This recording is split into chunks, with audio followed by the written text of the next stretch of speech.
Hello and welcome back to my RC channel. I'm AndyRC and today I'm going to be revisiting the Foxeer Arrow micro camera. If you remember from my last video, they sent me this one and there was a problem with the refresh rate of the on-screen display. So they are telling me that they have fixed that now and they have sent me another one, and it's a lovely blue color here.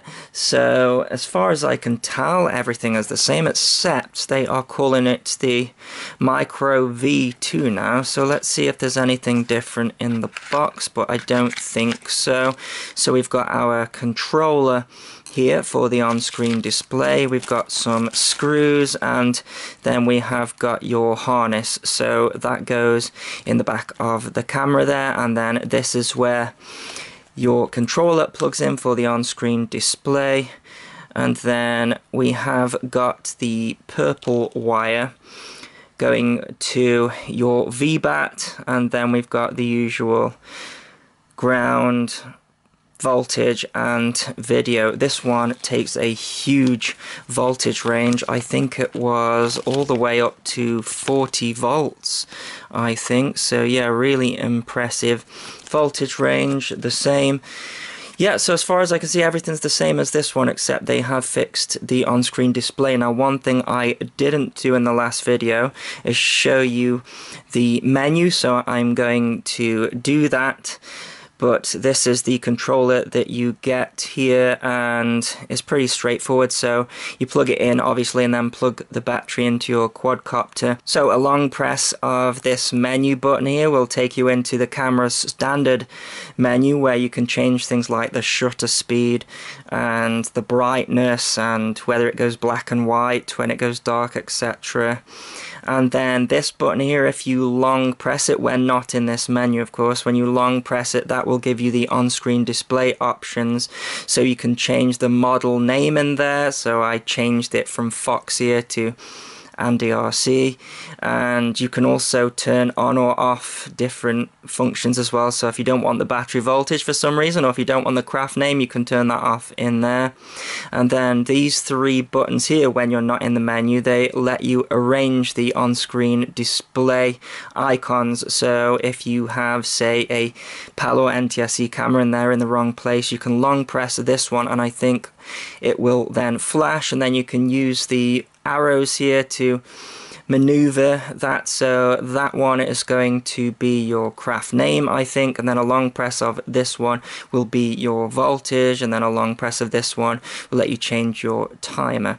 Anyways, I'm going to plug this into my Hyperlight floss and show you the menu. One thing I've actually changed on the floss is the antenna. I was breaking a lot of these SMA antennas here, so I've 3D printed a part for that off Thingiverse, and that now sits up there. Only problem is this antenna here is a little bit loose. I might need to put some more heat shrink on that, so I might get a lot of breakup on the test flight, but it shouldn't be too bad. Anyway, let me plug this into the camera and I'll just take you through a few of the different settings. Okay, so here we are looking through the goggles, and you can see there on the far left we have got the craft name, and then in the middle we have got the battery voltage, and you can see it's much more steady than the previous version. And then on the far right we have got the timer. So if I long press the up button of the controller just for couple of seconds, then you can see there we've got the craft name. I can go into there and change anything I want, but I'm just going to exit out of there. And then Foxeer really wanted me to show you these different options for some reason, but I keep everything default. But we have got these different settings here, so for sunny days, cloudy days, and then you have a preset here, but I just keep everything on default there. And you can change the font as well. Now this is where you can have the name on or off, and same with the timer. Now you see where it says power there, and ONL. If we go to the side, we've got power on or power off, and then ONL is to calibrate your low voltage warning. So if we go in there, you can see it's at 3.35. I like to bring mine down a little bit, maybe 3.3, and then that changes that there. So you can reset everything to defaults there and then go exit there, and then if I press the menu button in the middle, this is where we've got our usual CCD settings. So we can go and change the lens settings. We have all sorts of exposure settings. Again, I tend to not touch any of these. Got the white balance options, but I'm just keeping it on auto there. The day and night options, and then we have got another cam title in there as well if you want another thing on the screen there. All sorts of settings in here, and then image adjust. So yeah, we can have a mirror if you want, negative image. I don't know why I'd want any of that. Like I say, I don't touch any of this, and then you can reset everything as well.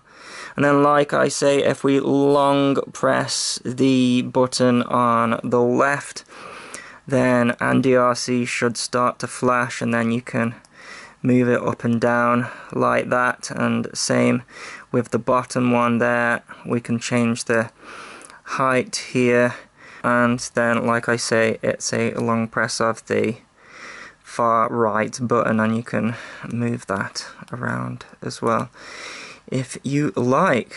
So that is all of the features of this camera. I really like it, actually. I think it's fantastic that they have addressed that problem. It's a shame that it was there in the first place, but either way, let's go and take it for a fly. As always, thanks so much for watching. Please continue to subscribe. Cheers.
inside.